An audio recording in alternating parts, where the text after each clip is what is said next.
الحمد للہ رب العالمین والصلاة والسلام علی سید الانبیاء والمرسلین اما بعد فاعوذ باللہ من الشیطان الرجیم بسم اللہ الرحمن الرحیم۔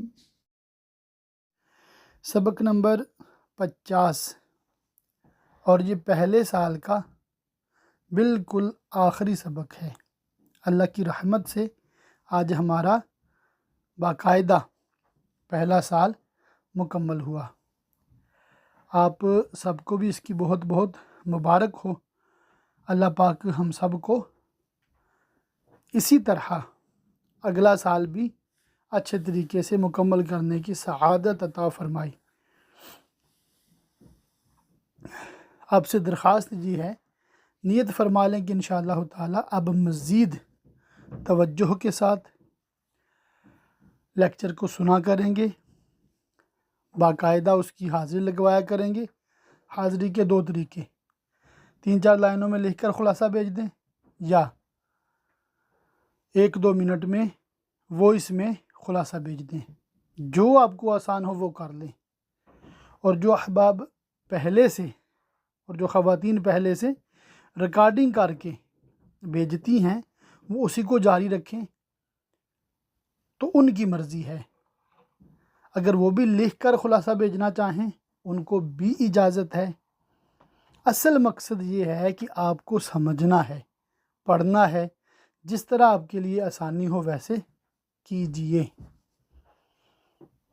نئے پرانے سبھی سٹوڈنٹس کے لیے ایک ہی بات ہے۔ آج ہم سیرت مصطفیٰ صلی اللہ تعالی علیہ وآلہ وسلم کتاب کی صفحہ نمبر 670 کی بالکل آخری 2-3 لائنیں پڑھیں گے انشاءاللہ تعالی۔ یہاں سے آگے بقیہ سبق ہمارا ہوگا، اور ذکر خیر ہو رہا ہے امہات المؤمنین رضوان اللہ تعالی علیہن اجمعین۔ حضرت زینب بنت جحش رضی اللہ تعالی عنہا، کیونکہ ان کے والد مسلمان ہوئے تھے یا نہیں ہوئے تھے مجھے معلوم نہیں، یہ رسول اللہ صلی اللہ تعالی علیہ وآلہ وسلم کی پھوپھی حضرت امیمہ بنت عبد المطلب کی صاحبزادی ہیں۔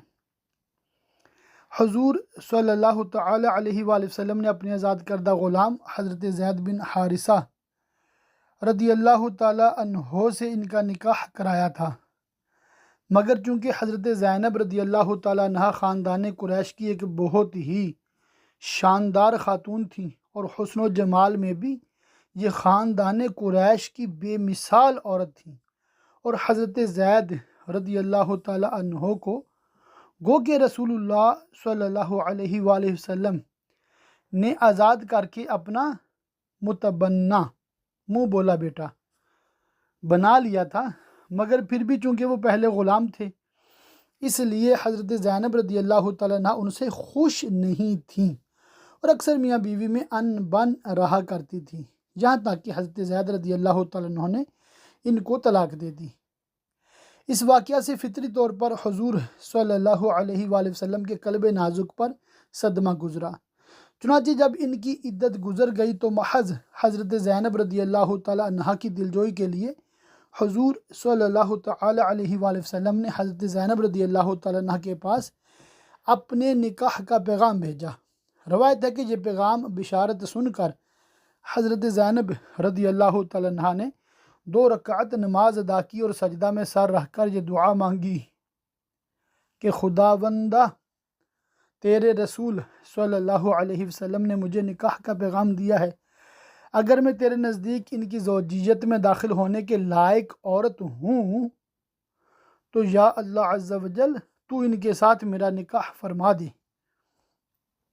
ان کی یہ دعا فوراً ہی قبول ہو گئی اور یہ آیت نازل ہو گئی کہ ترجمہ: جب زید نے اس سے حاجت پوری کر لی، یعنی زینب کو طلاق دے دی اور عدت گزر گئی، تو ہم نے اس یعنی زینب کا آپ کے ساتھ نکاح کر دیا۔ قرآن پاک میں صرف زید رضی اللہ تعالیٰ عنہ کا نام ہے، یہ زینب جو ہے نا بریکٹس میں لکھا ہوا ہے، جو لوگ صرف آڈیو سن رہے ہیں ان کی توجہ کے لیے۔ اس آیت کے نزول کے بعد حضور علیہ الصلوۃ والسلام نے مسکراتے ہوئے فرمایا کہ کون ہے جو زینب کے پاس جائے اور اس کو یہ خوشخبری سنائے کہ اللہ تعالیٰ نے میرا نکاح اس کے ساتھ فرما دیا ہے۔ یہ سن کر آپ صلی اللہ علیہ وسلم کی ایک خادمہ دوڑتی ہوئی حضرت زینب رضی اللہ تعالیٰ عنہ کے پاس پہنچی اور یہ آیت سنا کر خوشخبری دی۔ حضرت زینب رضی اللہ تعالیٰ عنہ اس بشارت سے اس قدر خوش ہوئیں کہ اپنا زیور اتار کر اس خادمہ کو انعام میں دے دیا اور خود سجدہ میں گر پڑی اور اس نعمت کے شکریہ میں 2 ماہ لگاتار روزہ دار رہیں۔ روایت ہے کہ رسول اللہ صلی اللہ علیہ وآلہ وسلم اس کے بعد ناگہاں حضرت زینب رضی اللہ تعالیٰ عنہ کے مکان میں تشریف لے گئے۔ انہوں نے عرض کیا کہ یا رسول اللہ صلی اللہ علیہ وآلہ وسلم، بغیر خطبہ اور بغیر گواہ کے آپ نے میرے ساتھ نکاح فرما لیا۔ ارشاد فرمایا کہ تیرے ساتھ میرا نکاح اللہ تعالیٰ نے کر دیا ہے اور جبریل علیہ السلام اور دوسرے فرشتے اس نکاح کے گواہ ہیں۔ حضور علیہ الصلوۃ والسلام نے ان کے نکاح پر جتنی بڑی دعوت ولیمہ فرمائی، اتنی بڑی دعوت ولیمہ ازواج مطہرات رضی اللہ تعالیٰ عنہن میں سے کسی کے نکاح کے موقع پر بھی نہیں فرمائی۔ آپ صلی اللہ تعالیٰ علیہ وآلہ وسلم نے حضرت زینب رضی اللہ تعالیٰ عنہ کے ساتھ نکاح کی دعوت ولیمہ میں تمام صحابہ کرام کو نان اور گوشت کھلایا۔ ان کے فضائل و مناقب میں چند احادیث بھی مروی ہیں۔ چنانچہ روایت ہے کہ ایک دن رسول اللہ صلی اللہ تعالیٰ علیہ وآلہ وسلم نے فرمایا کہ میری وفات کے بعد تم ازواج مطہرات میں سے میری وہ بیوی سب سے پہلے وفات پا کر مجھ سے آن ملے گی جس کا ہاتھ سب سے زیادہ لمبا ہے۔ یہ سن کر تمام ازواج مطہرات رضی اللہ تعالیٰ عنہن نے ایک لکڑی سے اپنا ہاتھ ناپا تو حضرت سودا رضی اللہ تعالیٰ عنہ کا ہاتھ سب سے زیادہ لمبا نکلا۔ لیکن جب حضور صلی اللہ علیہ وآلہ وسلم کے بعد ازواج مطہرات رضی اللہ تعالیٰ عنہن میں سے سب سے پہلے حضرت زینب رضی اللہ تعالیٰ عنہ نے وفات پائی تو اس وقت لوگوں کو پتہ چلا کہ ہاتھ لمبا ہونے سے مراد کثرت سے صدقہ دینا تھا، کیونکہ حضرت زینب رضی اللہ تعالیٰ عنہ اپنے ہاتھ سے کچھ دستکاری کا کام کرتی تھی اور اس کی آمدنی فقراء مساکین پر صدقہ کر دیا کرتی تھی۔ ان کی وفات کی خبر جب حضرت عائشہ رضی اللہ تعالیٰ عنہ کے پاس پہنچی تو انہوں نے کہا کہ ہائے، ایک قابل تعریف عورت جو سب کے لیے نفع بخش تھی اور یتیموں اور بوڑھی عورتوں کا دل خوش کرنے والی تھی، آج دنیا سے چلی گئی۔ حضرت عائشہ رضی اللہ تعالیٰ عنہ کا بیان ہے کہ میں نے بھلائی اور سچائی میں اور رشتہ داروں کے ساتھ مہربانی کے ساتھ معاملے میں حضرت زینب سے بڑھ کر کسی عورت کو نہیں دیکھا۔ منقول ہے کہ حضرت زینب رضی اللہ تعالیٰ عنہ ازواج مطہرات رضی اللہ تعالیٰ عنہن سے اکثر یہ کہا کرتی تھیں کہ مجھ کو خداوند تعالیٰ نے ایک ایسی فضیلت عطا فرمائی ہے جو ازواج مطہرات میں سے کسی کو بھی نصیب نہیں ہوئی، کیونکہ تمام ازواج مطہرات کا نکاح تو ان کے باپ داداؤں نے حضور علیہ الصلوۃ والسلام کے ساتھ کیا، مگر حضور کے ساتھ میرا نکاح اللہ تعالیٰ نے کر دیا۔ انہوں نے 11 حدیثیں حضور علیہ الصلوۃ والسلام سے روایت کی ہیں، جن میں سے 2 حدیثیں بخاری و مسلم دونوں کتابوں میں مذکور ہیں، باقی 9 حدیثیں دوسری کتب حدیث میں لکھی ہوئی ہیں۔ منقول ہے کہ حضرت زینب رضی اللہ تعالیٰ عنہ کی وفات کا حال امیر المؤمنین حضرت عمر رضی اللہ تعالیٰ عنہ کو معلوم ہوا تو آپ نے حکم دے دیا کہ مدینہ کے ہر کوچہ و بازار میں یہ اعلان کر دیا جائے کہ تمام اہل مدینہ اپنی مقدس ماں کی نماز جنازہ کے لیے حاضر ہو جائیں۔ امیر المومنین رضی اللہ تعالیٰ عنہ نے خود ہی ان کی نماز جنازہ پڑھائی اور یہ جنت البقیع میں دفن کی گئیں۔ 20 یا 21 ہجری میں 53 برس کی عمر پا کر مدینہ منورہ میں دنیا سے رخصت ہوئیں۔ حضرت زینب بنت خزیمہ رضی اللہ تعالیٰ عنہ، ان کا نام بھی زینب ہے۔ زمانہ جاہلیت میں چونکہ یہ غرباء و مساکین کو بکثرت کھانا کھلایا کرتی تھی، اس لیے ان کا لقب ام المساکین یعنی مسکینوں کی ماں ہے۔ ان کا لقب ام المساکین ہے۔ پہلے ان کا نکاح حضرت عبداللہ بن جحش رضی اللہ تعالیٰ عنہ سے ہوا تھا، مگر جب وہ جنگ احد میں شہید ہو گئے تو 3 ہجری میں حضور اکرم صلی اللہ علیہ وسلم نے ان سے نکاح فرما لیا، اور یہ حضور صلی اللہ علیہ وسلم سے نکاح کے بعد صرف 2 مہینے یا 3 مہینے زندہ رہیں، اور ربیع الاخر 4 ہجری میں 30 برس کی عمر پا کر وفات پا گئیں، اور جنت البقیع کے قبرستان میں دوسری ازواج مطہرات رضی اللہ تعالیٰ عنہ کے ساتھ دفن ہوئیں۔ یہ ماں کی جانب سے حضرت ام المومنین بی بی میمونہ رضی اللہ تعالیٰ عنہ کی بہن ہیں۔ حضرت میمونہ رضی اللہ تعالیٰ عنہ، ان کے والد کا نام حارث بن حزن ہے اور ان کی والدہ ہند بنت عوف ہیں۔ حضرت میمونہ رضی اللہ تعالیٰ عنہ کا نام پہلے برہ تھا، لیکن حضور صلی اللہ علیہ وسلم نے ان کا نام بدل کر میمونہ یعنی برکت دہندہ، برکت دی گئی، رکھ دیا۔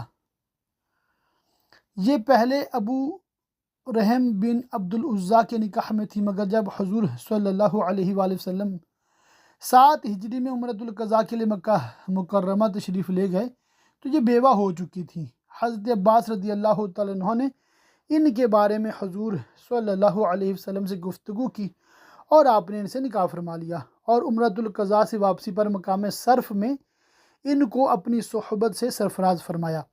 حضرت میمونہ رضی اللہ تعالیٰ عنہ کی سگی بہنیں 4 ہیں، جن کے نام یہ ہیں: ام الفضل لبابۃ الکبریٰ، یہ حضور صلی اللہ تعالیٰ علیہ وسلم کے چچا حضرت عباس رضی اللہ تعالیٰ عنہ کی بیوی ہیں، اور حضرت عبداللہ بن عباس رضی اللہ تعالیٰ عنہ انہی کے شکم سے پیدا ہوئے۔ نمبر 2، لبابۃ الصغریٰ، یہ حضرت خالد بن ولید سیف اللہ رضی اللہ تعالیٰ عنہ کی والدہ ہیں۔ نمبر 3، عصمہ، یہ ابی بن خلف سے بیاہی گئی تھی، انہوں نے اسلام قبول کیا اور صحابیات میں ان کا شمار ہے۔ نمبر 4، عزہ، یہ بھی صحابیہ ہیں جو زیاد بن مالک کے گھر میں تھیں۔ حضرت میمونہ رضی اللہ تعالیٰ عنہ کی ان سگی بہنوں کے علاوہ وہ بہنیں جو صرف ماں کی جانب سے ہیں وہ بھی 4 ہیں، جن کے نام یہ ہیں: اسماء بنت امیس، یہ پہلے حضرت جعفر بن ابی طالب رضی اللہ تعالیٰ عنہ کے گھر میں تھیں، ان سے عبداللہ، اون اور محمد رضی اللہ تعالیٰ عنہم 3 فرزند پیدا ہوئے۔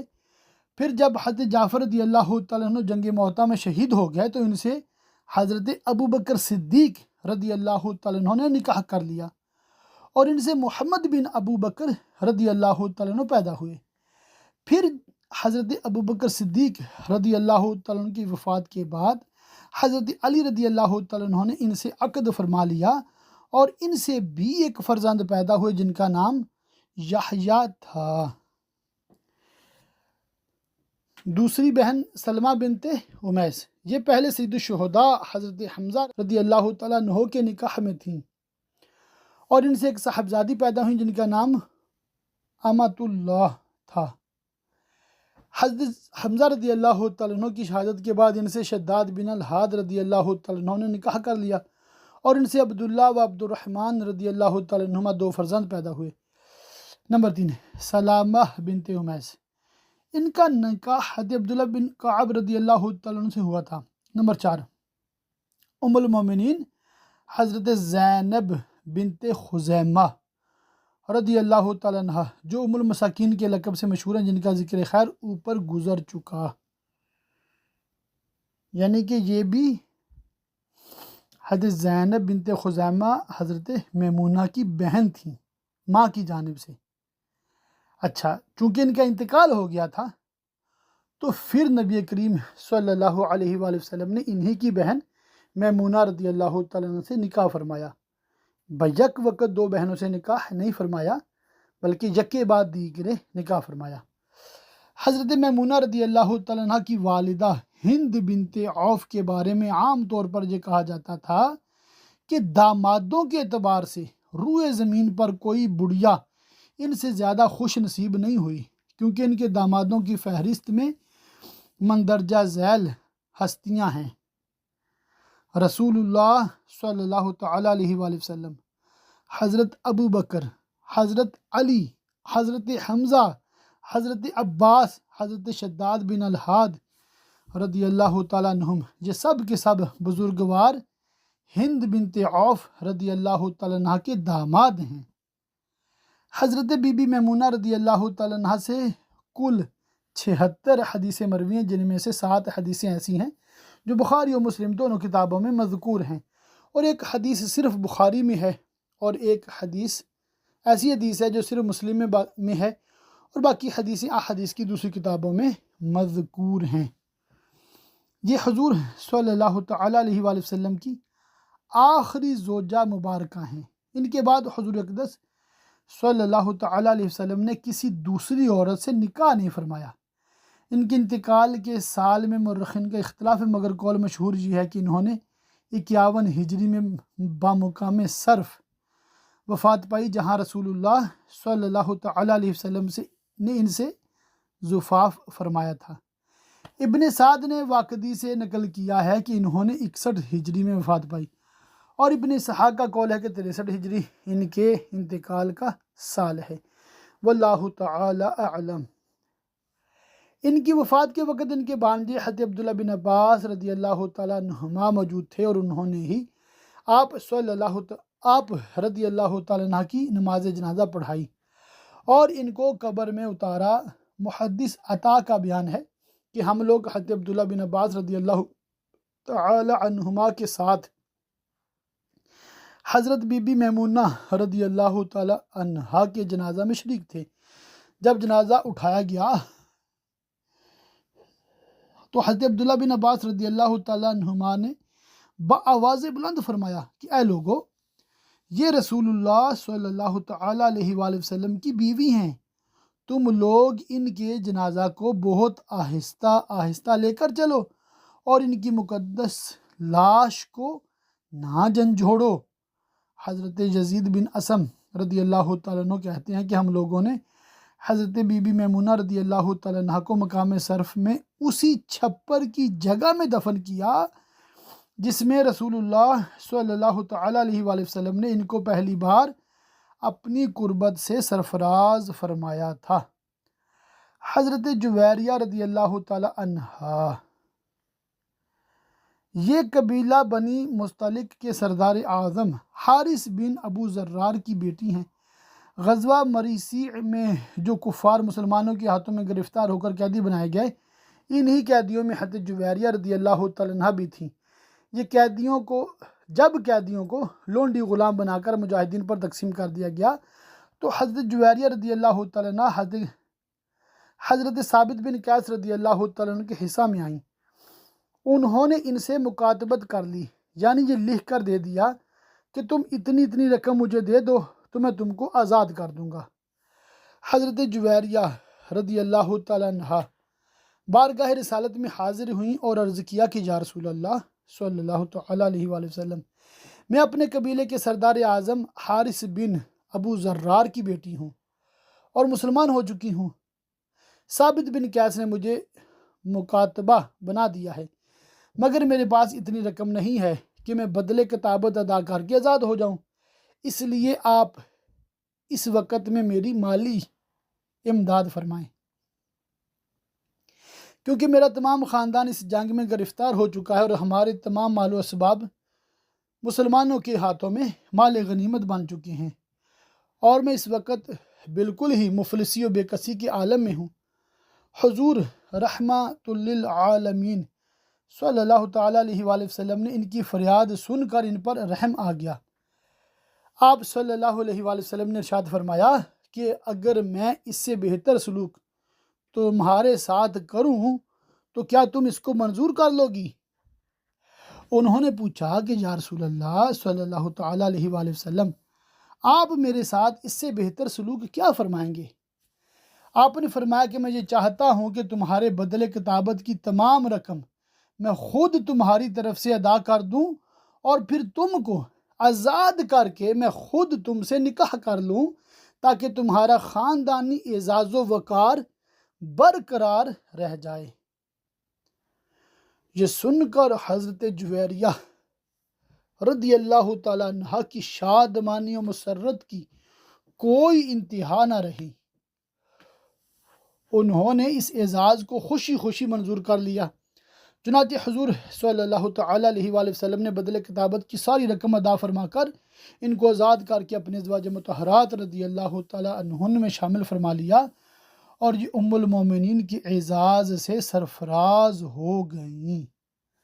جب اسلامی لشکر میں یہ خبر پھیلی کہ رسول اللہ صلی اللہ تعالیٰ علیہ وآلہ وسلم نے حضرت جویریہ رضی اللہ تعالیٰ عنہ سے نکاح فرما لیا، تو تمام مجاہدین ایک زبان ہو کر کہنے لگے کہ جس خاندان میں رسول اللہ صلی اللہ تعالیٰ علیہ وآلہ وسلم نے نکاح فرما لیا، اس خاندان کا کوئی فرد لونڈی غلام نہیں رہ سکتا۔ چنانچہ اس خاندان کے جتنے لونڈی غلام مجاہدین اسلام کے قبضہ میں تھے، فوراً ہی سب کے سب آزاد کر دیے گئے۔ یہی وجہ ہے کہ حضرت عائشہ رضی اللہ تعالیٰ عنہ یہ فرمایا کرتی تھی کہ دنیا میں کسی عورت کا نکاح حضرت جویریہ کے نکاح سے بڑھ کر مبارک نہیں ثابت ہوا، کیونکہ اس نکاح کی وجہ سے تمام خاندان بنی مستلق کو غلامی سے نجات حاصل ہو گئی۔ حضرت جویریہ رضی اللہ تعالیٰ عنہ کا بیان ہے کہ حضور صلی اللہ تعالیٰ علیہ وآلہ وسلم کی میرے قبیلے میں تشریف لانے سے 3 رات پہلے میں نے یہ خواب دیکھا تھا کہ مدینہ کی جانب سے ایک چاند چلتا ہوا آیا اور میری گود میں گر پڑا۔ میں نے کسی سے اس خواب کا تذکرہ نہیں کیا، لیکن جب رسول اللہ صلی اللہ تعالیٰ علیہ وآلہ وسلم نے مجھ سے نکاح فرما لیا تو میں نے سمجھ لیا کہ یہی اس خواب کی تعبیر ہے۔ ان کا اصلی نام برہ یعنی نیکوکار تھا، لیکن چونکہ اس نام سے بزرگی اور بڑائی کا اظہار ہوتا تھا، اس لیے آپ صلی اللہ تعالیٰ علیہ وآلہ وسلم نے ان کا نام بدل کر جویریہ یعنی چھوٹی لڑکی رکھ دیا۔ یہ بہت ہی عبادت گزار عورت تھی۔ نماز فجر سے نماز چاشت تک ہمیشہ اپنے ورد وظائف میں مشغول رہا کرتی تھیں۔ سبحان اللہ۔ حضرت جویریہ رضی اللہ تعالیٰ عنہ کے 2 بھائی عمر بن الحارث اور عبداللہ بن حارث، اور ان کی ایک بہن امرہ بنت حارث، یہ تینوں بھی مسلمان ہو کر شرف صحابیت سے سر بلند ہوئے۔ ان کے بھائی عبداللہ بن حارث کے اسلام لانے کا واقعہ بہت ہی تعجب خیز بھی ہے اور دلچسپ بھی۔ یہ اپنی قوم کے قیدیوں کو چھڑانے کے لیے دربار رسالت میں حاضر ہوئے۔ ان کے ساتھ چند اونٹنیاں اور لونڈی تھی۔ انہوں نے ان سب کو ایک پہاڑ کی گھاٹی میں چھپا دیا اور تنہا بارگاہ رسالت میں حاضر ہوئے اور اسیران جنگ کی رہائی کے لیے درخواست پیش کی۔ حضور صلی اللہ علیہ وآلہ وسلم نے فرمایا کہ تم قیدیوں کے فدیہ کے لیے کیا لائے ہو؟ انہوں نے کہا میرے پاس تو کچھ بھی نہیں۔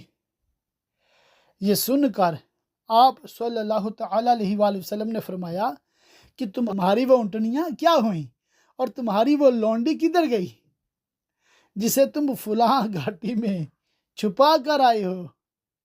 زبان رسالت سے یہ علم غیب کی خبر سن کر عبداللہ بن حارث حیران رہ گئے کہ آخر حضور صلی اللہ تعالیٰ علیہ وآلہ وسلم کو میری لونڈی اور اونٹنیوں کی خبر کس طرح ہو گئی؟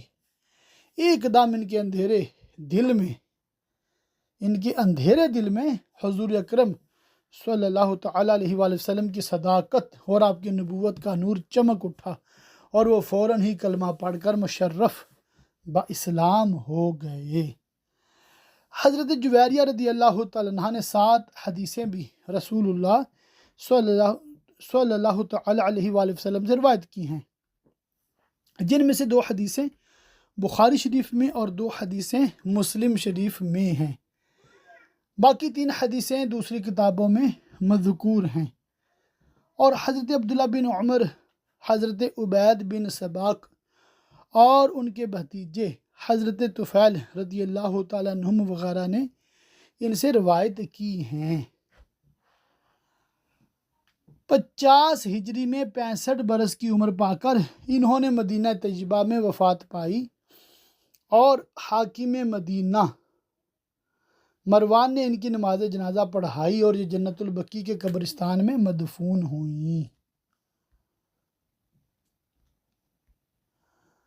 حضرت صفیہ رضی اللہ تعالیٰ عنہ، ان کا اصلی نام زینب تھا۔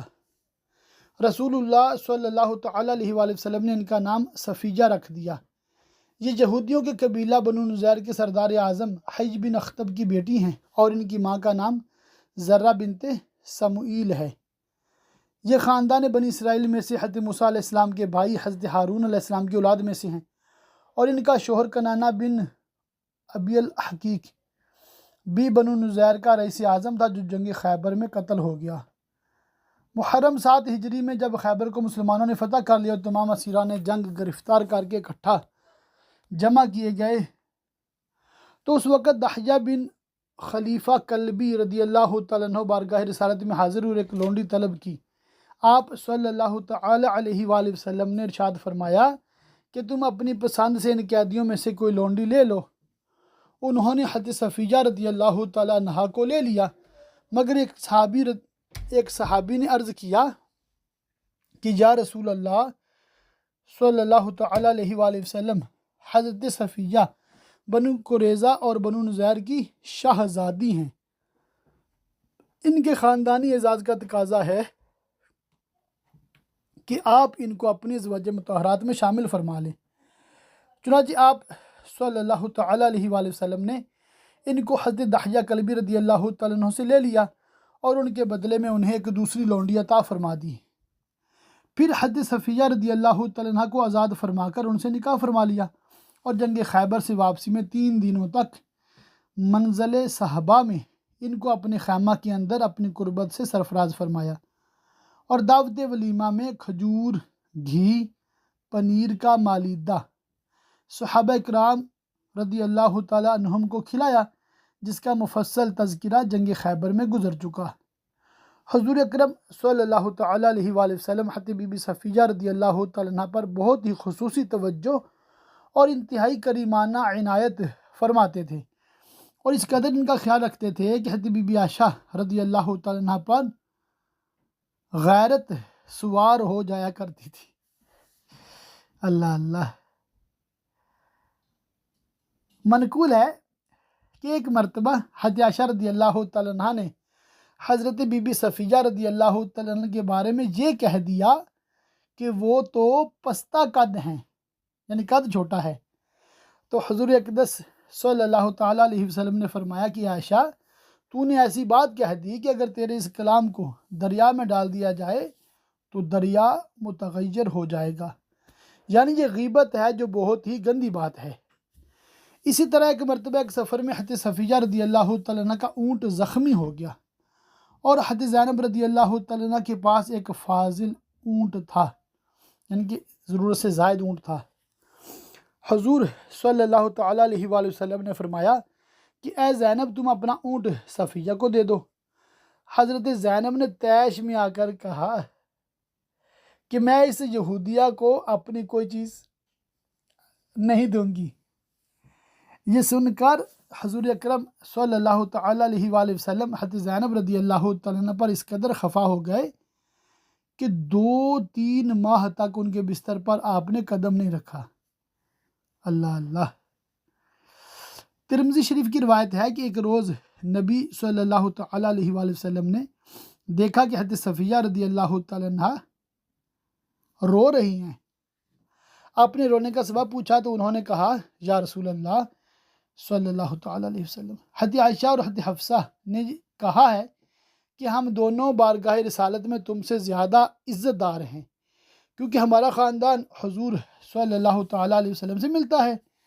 یہ سن کر حضور صلی اللہ تعالیٰ علیہ وسلم نے فرمایا کہ صفیہ، تم نے ان دونوں سے یہ کیوں نہیں کہہ دیا کہ تم دونوں مجھ سے بہتر کیوں کر ہو سکتی ہو؟ حضرت ہارون علیہ السلام میرے باپ ہیں اور حضرت موسیٰ علیہ السلام میرے چچا ہیں اور حضرت محمد صلی اللہ تعالیٰ علیہ وآلہ وسلم میرے شوہر ہیں۔ اللہ اللہ۔ انہوں نے 10 حدیثیں بھی حضور صلی اللہ تعالیٰ علیہ وسلم سے روایت کی ہیں، جن میں سے ایک حدیث بخاری و مسلم دونوں کتابوں میں ہے اور باقی 9 حدیثیں دوسری کتابوں میں درج ہیں۔ ان کی وفات کے سال میں اختلاف ہے۔ واقدی کا قول ہے کہ 50 ہجری میں ان کی وفات ہوئی اور ابن سعد نے لکھا ہے کہ 52 ہجری میں ان کا انتقال ہوا۔ بوقت رحلت ان کی عمر 60 برس کی تھی۔ یہ بھی مدینہ کے مشہور قبرستان جنت البقیع میں سپرد خاک کی گئیں۔ یہ شہنشاہ مدینہ صلی اللہ تعالیٰ علیہ وآلہ وسلم کی وہ 11 ازواج مطہرات رضی اللہ تعالیٰ عنہن ہیں جن پر تمام مورخین کا اتفاق ہے۔ ان میں سے حضرت خدیجہ رضی اللہ تعالیٰ عنہا کا تو ہجرت سے پہلے ہی انتقال ہو چکا تھا، اور حضرت زینب بنت خزیمہ رضی اللہ تعالیٰ عنہا جن کا لقب ام المساکین ہے، ہم پہلے بھی تحریر کر چکے ہیں کہ ان کے نکاح کے 2-3 ماہ بعد حضور علیہ السلام کے سامنے ہی یہ وفات پا گئی تھی۔ حضور علیہ السلام کی رحلت کے وقت آپ کی 9 بیویاں موجود تھیں، جن میں سے 8 کی آپ باریاں مقرر فرماتے رہے، کیونکہ حضرت سودا رضی اللہ تعالیٰ عنہ نے اپنی باری کا دن حضرت عائشہ رضی اللہ تعالیٰ عنہ کو ہبہ کر دیا تھا۔ ان 9 مقدس ازواج میں سے حضور علیہ السلام کی رحلت کے بعد سب سے پہلے حضرت زینب رضی اللہ تعالیٰ عنہ، زینب بنت جحش نے وفات پائی، اور سب کے بعد آخر میں 62 یا 63 ہجری میں حضرت بی بی ام سلمہ رضی اللہ تعالیٰ عنہ نے رحلت فرمائی۔ ان کی وفات کے بعد دنیا امہات المومنین سے خالی ہو گئی۔ اللہ تعالیٰ کی ان پر رحمت ہو اور ان امہات المومنین کے صدقے ہماری بلا حساب بخشش ہو۔ اللہ کے فضل سے یہ سبق آج مکمل ہوا اس موضوع پر کہ امہات المومنین کا تذکرہ اور ذکر خیر بھی صفحہ نمبر 684 پہ مکمل ہوا۔ انشاءاللہ تعالی اگلے ہفتے ٹیسٹ ہوں گے اور اس سے اگلے ہفتے لیکچر 51 سے انشاءاللہ تعالی آپ کی بارگاہ میں حاضری بذریعہ آواز دوں گا۔ اللہ تعالیٰ کی پاک بارگاہ میں دعا ہے اللہ پاک ہم سب کو علم دین سیکھنے، سمجھنے، یاد رکھنے اور دوسروں تک پہنچاتے رہنے کی توفیق رفیق مرحمت فرمائے۔ آمین بجاہ النبی الامین وصلی اللہ تعالی علیہ وآلہ وصحبہ وبارک وسلم۔